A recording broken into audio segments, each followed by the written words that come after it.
योग दिनाच्या हार्दिक शुभेच्छा. मला खूप आनंद होतोय की आज मी प्रत्यक्षात योग टीचर म्हणून एक सर्टिफाईड टीचर झाले. त्याबद्दल खूप बोलतो ना, सर्च केलं, इकडे पहा तिकडे पहा, ऑफलाईन पहा, पण मला जो हवा होता ना, म्हणजे सांगणारे टीचर किंवा सपोर्टिव्ह, त्या मला कुठेच नाही भेटलं. याच्या आधी मी क्लास केला, अर्ध्यातून सोडला, नाही झाला ऑनलाईन. नंतर सहज असं सरांची ॲडव्हर्टाईज मला फेसबुकवर भेटली की ते मी विचार केला, करू की नको. यांची फर्स्ट बॅच आहे, साध्य होईल की नाही योग टीचर. कारण आपणही एखाद्या वेळेस आपण आता योग टीचर म्हणून वर्ग चालू करणार आहोत, आपली पहिली बॅच आहे, आपल्याला अनुभव नसणार आहे.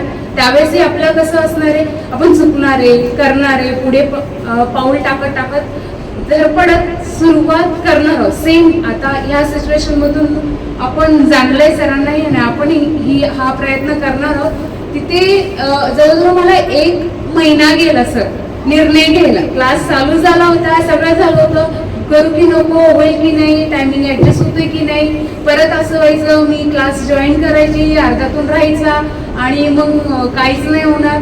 मिनिमम स्वतः एक पाऊल म्हणतो ना, एक पाऊल आपण पुढे टाकायला हवं. मी सरांना मेसेज केला की सर मला जॉईन करायचंय, पण ऑलरेडी आता उशीर झालाय, पण मी करू शकते का. सर म्हटले हो नक्कीच तुम्ही चालू करू शकता. या अगोदरचा जो सिलेबस झाला आहे ते सगळं आहे ते तुम्हाला मी पुरवतो. सरांनी केलं, आणि मला जेव्हा योगिता मॅडम, कीर्ती मॅडमचं जेव्हा कळालं ना, आधी स्टार्टिंगला जेव्हा सरांचं जे सेमिनार झालं होतं त्यावेळेस मॅडमनी, कीर्ती द्रविड मॅडम, त्यावेळेस त्या ऑनलाईन नव्हत्या, मी पाहिलं. पण मला खरंच आहे ना, मॅडमचं नावाचं ऐकून आहे ना मॅडम खूप भीती वाटली.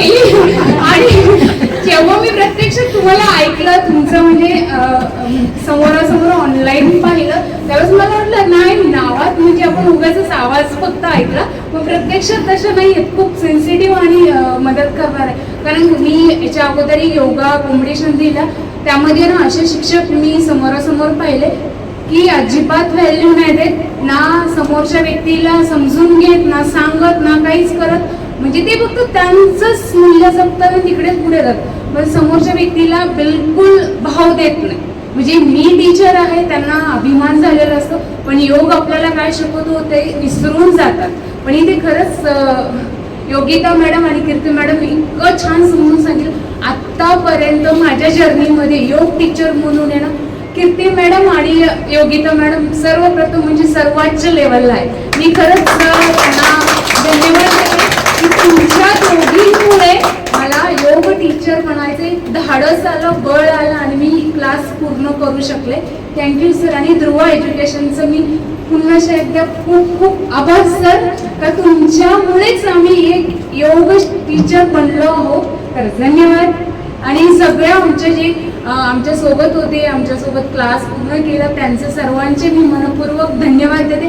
कारण आहे ना, नुसता योग एक विद्यार्थी पुढे जाऊन पण नाही, त्याच्या मागे पण आहे ना खूप जण असतात त्याला सपोर्ट देणार, टीम वर्क करतात. आणि कुणी चुकलं ती लगेच सांगतात, कुणी मागे आले तरी त्यांना ओढून खेचायचा प्रयत्न करतात. 1-2 पावलं कुठे मागे आलं तरी ना, मी ग्रुपवर बोलत नसले ना तरी तुमची जी चर्चा होती ना, तरी मला खूप बळ येतं आणि मजा येते. अरे हा एवढे बोलतात, चला आणि आपण हे करायला हवं. खरंच सर्वांचे मनपूर्वक धन्यवाद, का तुमच्यामुळे मी योग टीचर बनले. खरंच एक टीम वर्क आपलं खूप छान आहे. आपली जी बॅच आहे ना, सगळी 1 नंबर आहे. म्हणजे आतापर्यंत माझ्या जर्नीमध्ये एवढे